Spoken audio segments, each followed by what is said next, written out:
The bye week is over, and the Trojans are ready to battle the Wildcats. We'll talk about that and much more here on the Student Body Right USC podcast. Welcome to the Put On Waivers Media Group, home of the Put On Raiders podcast and the Student Body Right podcast. This is your place for the best breakdowns and the best insight for those who fight on and bleed silver and black. Now, here are your hosts, Dwayne Douglas and Ryan Holmes. To a glorious episode of the Student Body Right USC podcast. I'm your host, Dwayne Douglas, and I am, as always, podcasting off the beautiful shores of the Pacific Ocean. Beautiful day out here in Southern California. Morning, it's our winter, so it's about 50 degrees in the morning, but it's all right. Got my little coffee here ready to go and talk USC football with you here on the Student Body Right USC podcast. PORSBR is my Twitter handle. PORSBR is my Twitter handle, so you can catch me there and also catch me on Instagram. And we're part of the Put On Waivers Media Group, so definitely check us out on Instagram. So USC loses to Utah, emotional loss. So many things going back and forth with that, but now they go forward and they face the Wildcats.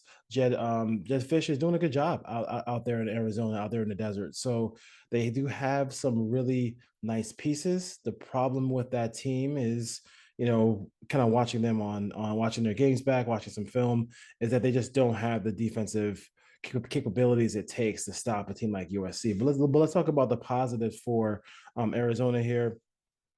Obviously, I mean, we know about their potent offense and their quarterback situation there because Jaden DeLauro is just a phenomenal, like almost looks like a Doug Flutie clone, 6 feet tall, can throw the ball from any platform, can do all these crazy different throws.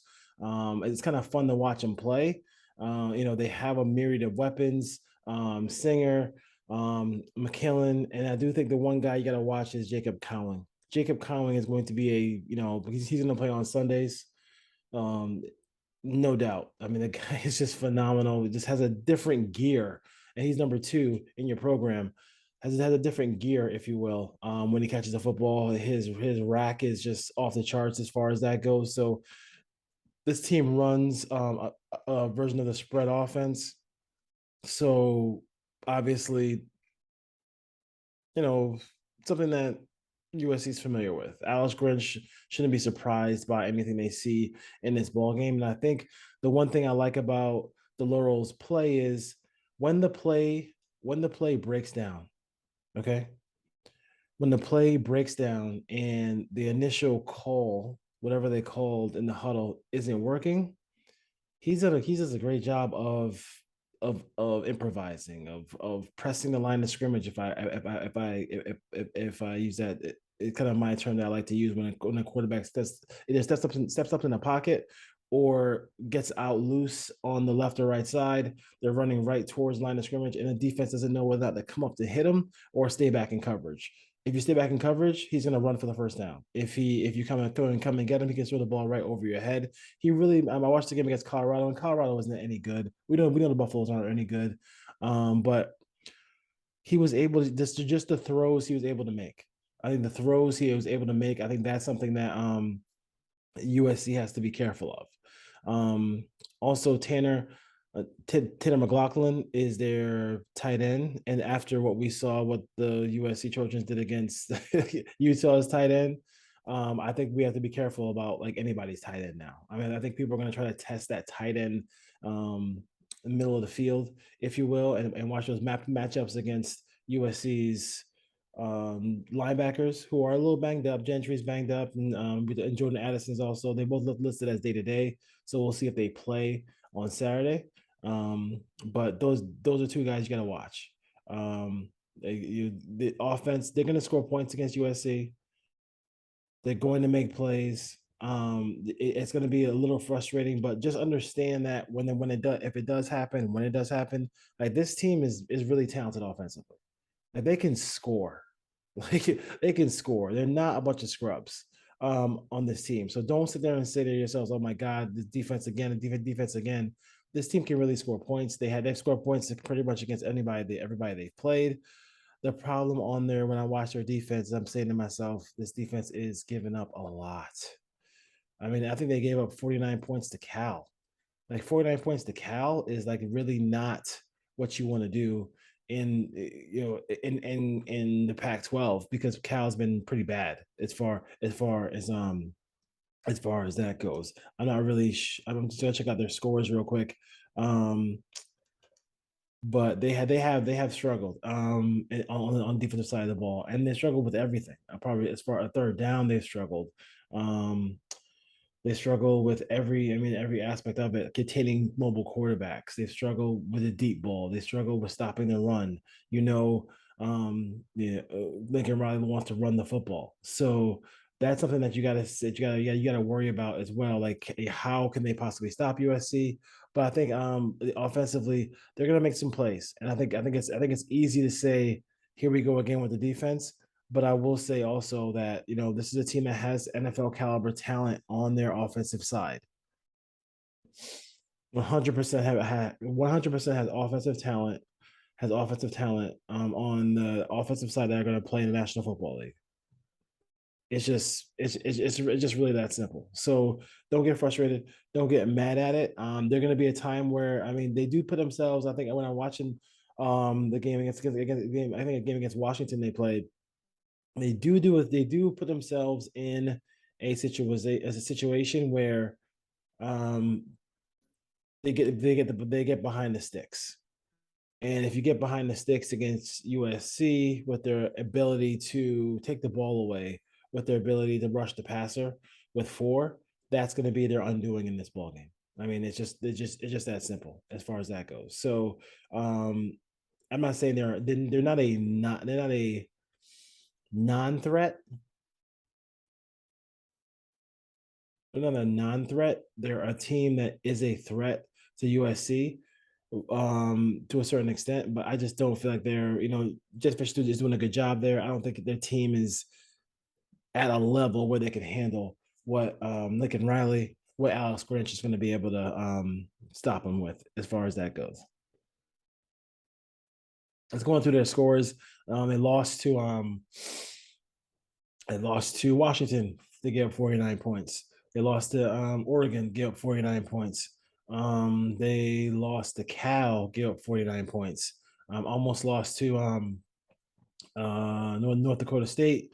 They beat them by 3.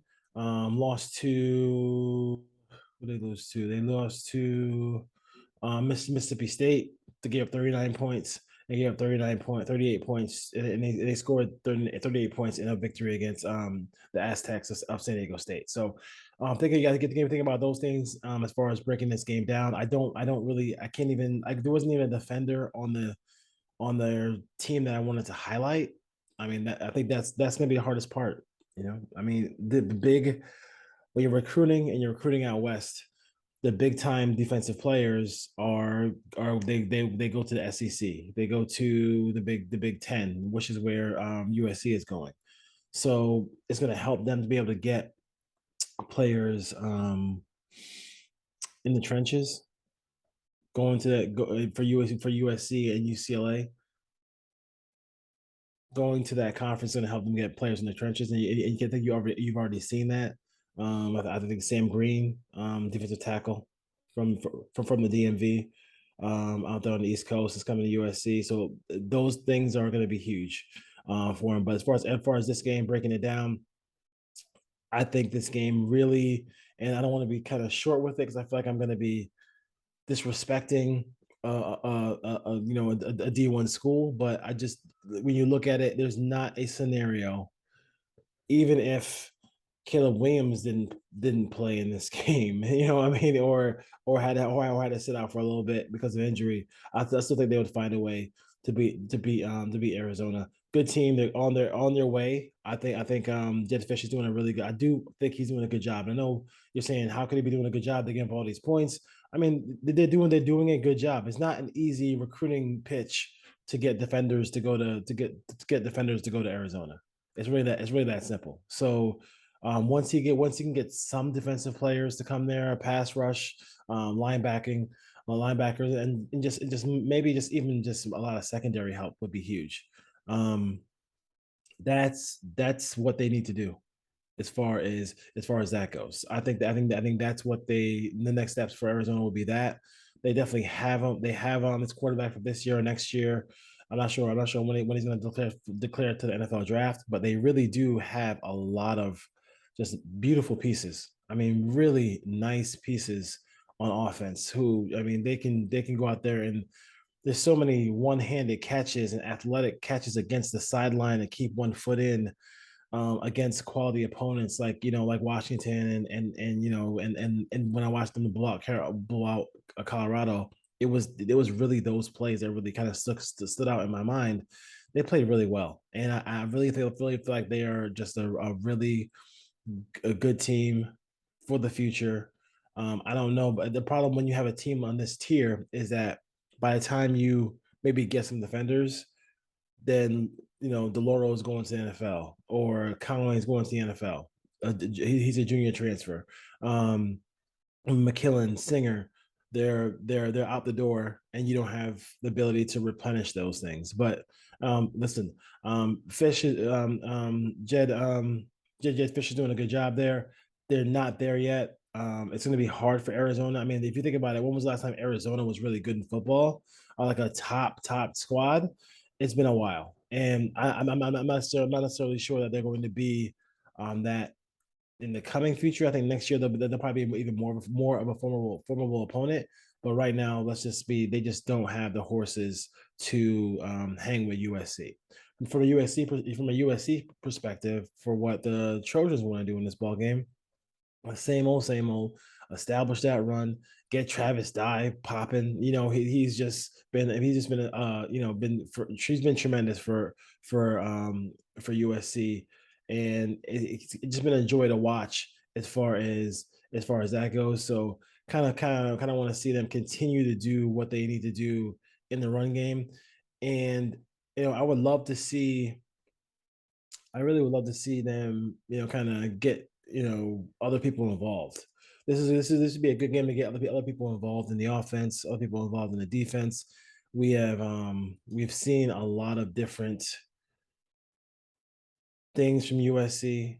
Some kind of really some nice creative things. I love the way they came out and just scored in a big game against a quality opponent in Utah. I think you're going to see a lot of that this week as well. And then I do think one of the things that's amazing to me is that they just don't USC just doesn't turn the ball over. I mean, they just hate to. I mean, it's amazing that they did not turn the ball over. They don't turn the ball over at all. I mean, they've fumbled a couple of times, but they've got both of those. They got two or three of those fumbles back. The discipline in which they play on the offensive side of the football, by not the pride they show and not giving the ball away, is huge. And that would be the only way. I mean, this is one of these games where they could literally, in my mind, turn the ball over three times and still win. That's how much better they are than Arizona, who comes in the game 3-4, and USC is of course, 6-1 with one loss in the conference as well. So let's see here. Anything news? No news here. I'm looking at a couple of things here. So Austin Jones, you want to see him get involved as well too. That's huge. I mean, Austin Jones has not been given. Austin Jones has not gotten involved a lot. I mean, they're using that old line, no blocky, no rock, no rock, no blocky, no rocky. So you don't get that. You don't get the football when you don't block. I think he has struggled in pass coverage, so that's why that's a huge thing for them. I really, I mean, in pass pro, he struggled a lot. You got to get that better. They're gonna. I mean, there's gonna be a game where you really do need um, him to spell um, Travis Dye. I mean, Travis Dye. I mean, he's been a workhorse. He's been tremendous. He's been amazing. And he's a grown. He has some grown man runs, and I really enjoy. I think we all enjoy watching him play. But you gotta be able to slow that down. The amount of carries that could come back to haunt USC later on. I mean, especially when if he ever has to sit out, Jones has to come through. Really Brown sprinkling him every so often. I don't see a lot of Barlow in the game. I think it does say a lot if Barlow's not playing as much. It kind of says a lot about Barlow. They're probably not as high on Barlow, but I do like what I've seen from Travis Dye, and who hasn't, right? He's been fantastic. I'm looking for the offensive line to kind of get going and get popping as far as pass blocking, pass pro, making sure that Caleb Williams doesn't have to be the magic man all the time. But he is great. He is great in those moments. So I do give Caleb Williams a lot of credit for that. Caleb Williams was very emotional after the Utah game.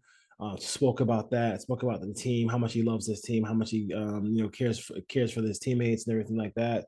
Something all things you would expect from a guy who is a Heisman candidate, going to be one of the top 5 players in the draft when he goes out. Not this year, but the year after. The guy's been fantastic. So just looking for the offense to kind of continue that, and looking to see some new names. I'm not sure if Jordan Addison's going to play in this ball game, but Jordan Addison doesn't play or can't play in this game. He's still getting stuff from Mario Williams. If he can't play, Taj Washington, Taj Washington is probably one of the most unique players I've ever seen in my life, because he is like 6 feet, 5'7", 5'8". I'm not sure exactly how tall he is, but he's on the shorter side. But you'll see a lot of plays in which he is one of the lead blockers on some of these plays, and he'll cut a lineman, he'll do all those things, all the dirty work.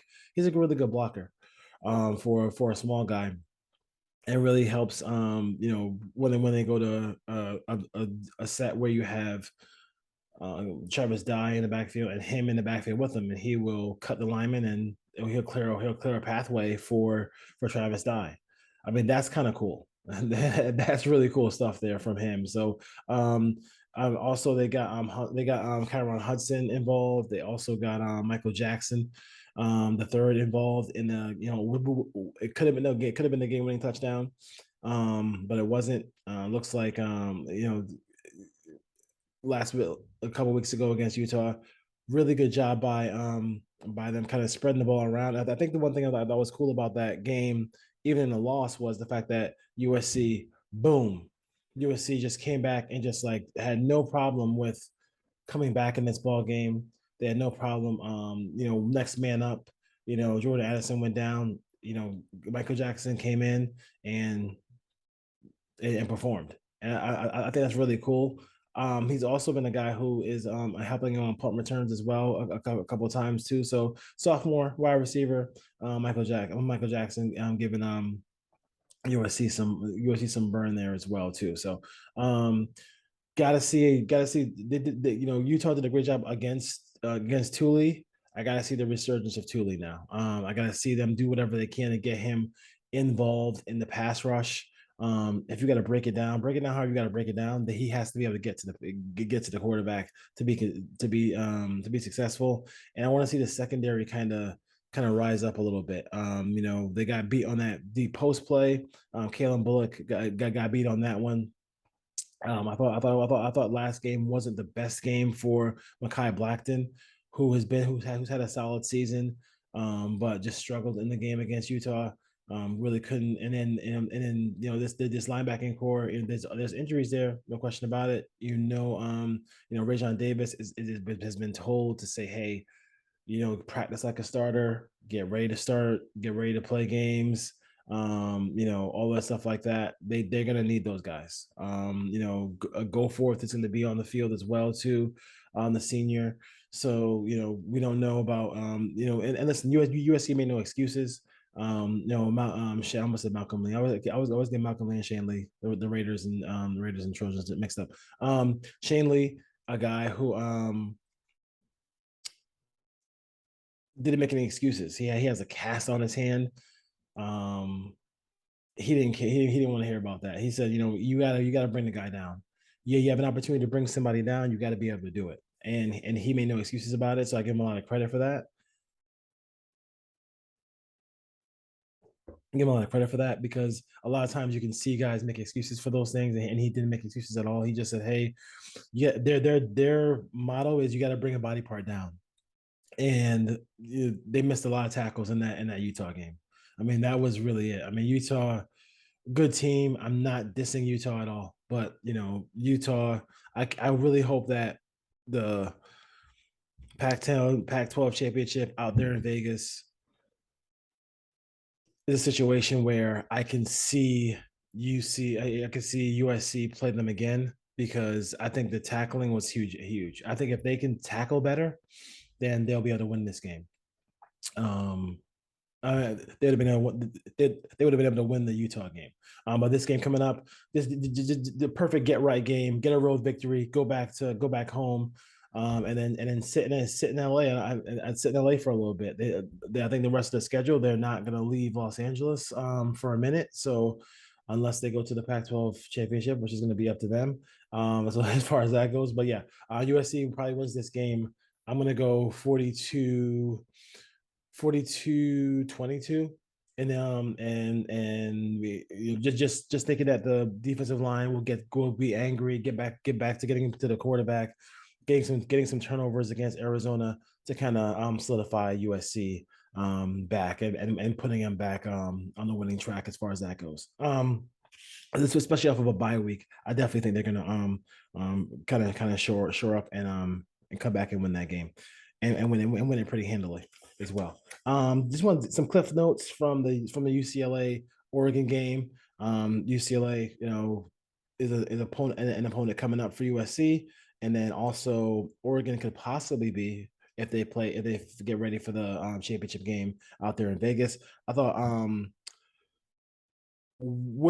they are a very UCLA really talented team. They have some pass rushers. They have some really good players on that squad. I thought Oregon did a good job of not letting Jake Bobo get nuts. DRT had a kind of a subpar game. I think that one of the biggest moments in that game was 17-10. It was 17-10. Oregon, excuse me, they just Oregon just scored. They went for probably designed one of the best onside kicks you could ever see. They got the onside kick. It was a great call because it worked. But they were able to get that back, and then after that, they didn't even blink after that. They just destroyed USC after that, and I think part of the reason what helped them destroy them was just running the football at this pass rush. They ran the football at this pass rush, was up their long passing game, their deep passing game, and they were able to kind of take advantage of that UCLA secondary. So UCLA has pass rushers. They do have some linebackers who can play, but I do think if you spread them out and throw the ball down the field, you can make some plays against them. And I think Bo Nix did that. Bo Nix did a great job of throwing the ball down the field against them. Franklin got their wide receiver. Franklin got involved. Witten got involved. They were really good. They were in this ball game offensively. They led 30 to 13 at the half. So Oregon kind of took it to them as far as that goes. Undefeated. UCLA goes down in that one. They played again. Probably, I'm not saying the same. I don't think it's the same result. I think it just be a shootout. Those teams are so talented offensively. It's gonna be very difficult to keep them under 30 points or under 40 points. As far as that goes. UCLA, I think they took away the vertical. I think they took away the downfield passing game. So it was really just like when DRT went back to pass, dropped back, looked, nothing's open, and and they forced him to throw the ball to the flats a lot. That's good defense. I mean, that Chip Kelly wants to pound it with Charbonneau and then throw the ball down the field to his receivers. They really didn't have a lot of plays in this game. I think Keegan Jones was a guy who got a little pass in the flat and was able to run it for a touchdown. Really good play. Showed a really good speed on that. Some indecisiveness from the Oregon linebackers there. But again, the one thing that I would think that if a potential USC Oregon matchup here, maybe in the future, Oregon is 129th in third down defense, and their red zone defense isn't the best either. So that's an issue for them going forward. So if you get them on third down, if you get them in third and manageable, I think in this game they were able to stay out of, they were able to keep UCLA out of third and manageable. They were able to be better in the red zone as well. So they kind of held you. You saw UCLA go for some field goals and in some critical moments in this game. So and that's all you need to do when you're a high scoring team. I mean, if you can't stop somebody, I think the one thing you want to be able to do is, when they get into the red zone, make sure they don't score touchdowns. And UCLA a couple of times could not score touchdowns. In this ball game, and that kind of led to their downfall as far as that goes. But they're both formidable opponents, really good, really good, well coached teams as far as that goes. So I like a lot of things I saw from the Ducks.